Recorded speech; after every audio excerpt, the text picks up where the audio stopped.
So I was speaking to a landlord the other day and we're buying the property and they have got their property rented out for £500 below the going rate today. And I realised so many people don't understand how, when and should you increase your rents. And that is what I'm going to be going through in this video.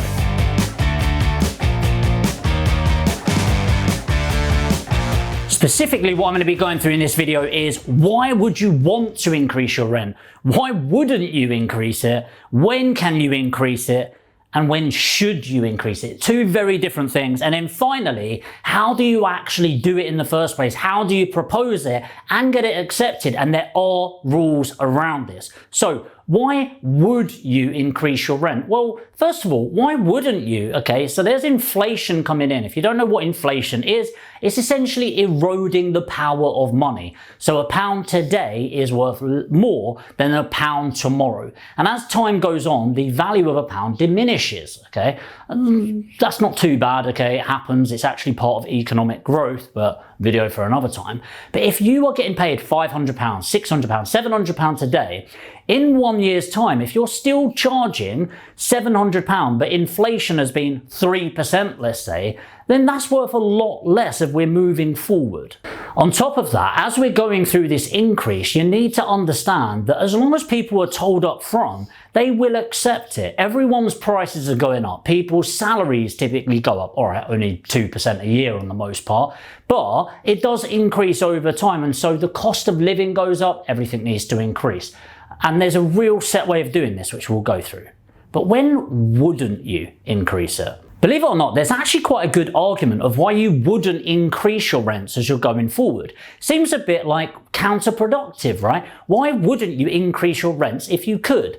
Well, first of all, I think it really depends on the market rate. Let's go back to our £700 rent example. If in 1 year's time, everything is £725, for example, I mean, I may increase it, but probably not for the hassle that it's doing.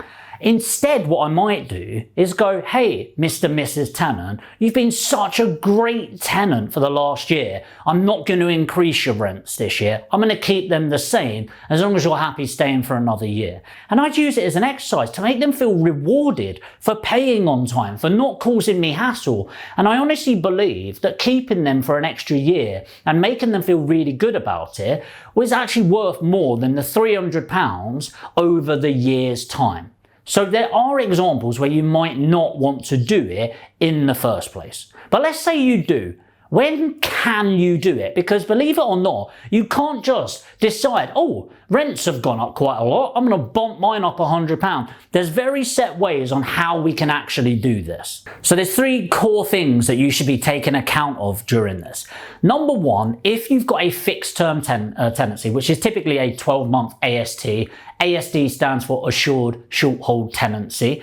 If you've got that, really, it should be stipulated in that contract how you're going to do rental increases. I actually really like doing this because if you say, by the way, if you're staying for the long term, rentals increases will be around 5% a year, for example, then it comes as less of a shock to that. Secondly, there's also knowing when you can do this. So there's two types of assured short hold tenancies. There's periodic and fixed.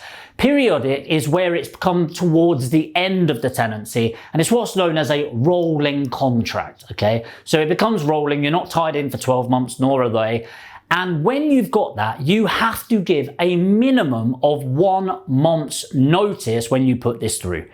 However, if you've got a fixed term contract, i.e. you're within a 6 or 12 months tenancy, you actually need to give a 6 months notice to this. So on the most part, most people do not give 6 months notice to increase it at the end of that. If it's stipulated in your contract already, then that is notice. However, what most people do is they get to the end of the tenancy, or usually a month before the end of the tenancy, and say, hey, are you looking to stay here? Yes. Okay, we're going to look to increase the rent. So whilst there are those rules and 6 months can seem like a really long time, most people don't take any notice of that. They usually get to the end of it, get to that periodic tenancy or rolling contract, and they look at what they can achieve within that. So that's when you can do it.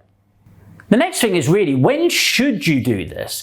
Because actually, just because you can do it on a yearly basis, should you do it on a yearly basis? When you can give a month's notice on a rolling, how often should you do it?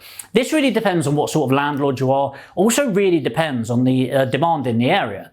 Now, for me, I don't like doing periodic upgrades. So what this means is there's a lot of people that will be renting out on that rolling contract, and every 3 months they'll just be looking at the rental market. It's gone up another 50 quid. Guys, you're paying another 50 quid. And you see these people in really high demand areas, kind of just screwing down on the tenant.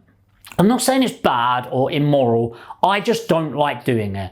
Okay, if somebody came to me, imagine you've got your phone contract and they go, hey, Jamie, you're going to pay £40 a month. I go, yeah, £40 a month doesn't sound too bad. And then next month they go, oh, Jamie, quick one, mate.